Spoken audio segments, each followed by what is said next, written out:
మా టిఫిన్ అనమాట, బ్రేక్ఫాస్ట్. ఇవన్నీ కొంచెం తీసి పక్కన పెట్టుకుంటాం కదా, సూక్ష్మజీవులు చీమలు ఏవో ఒకటి తింటాయి కదా. ఎక్కువ మిస్సెస్ కిందే కూర్చుంటుందండి. మేము సోఫాలు కుర్చీలు ఎత్తుకుతాం కానీ ఎక్కువ శాతం కిందే హాయిగా ఉంటుంది, కిందే కూర్చుంటుందండి. కన్వీనియంట్గా ఉంటుందండి, మెయిన్ హాయిగా ఉంటుంది. భూదేవతలు కూడా అటు కూర్చోబెట్టుకోవాలి కదండి అందరికి, ఇష్టం కాదు.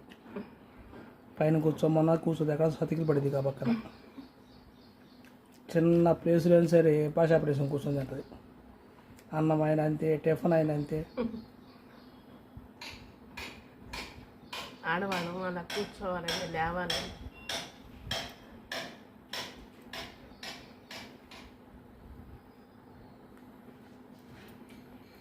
మన ఇంట్లో మన చేతులు అమృతం కదండి, మన ఆడవాళ్ళందరి చేతులు అమృతాలు. భర్తకి పిల్లలకి ఇలా తయారు చేసి పెట్టుకుంటే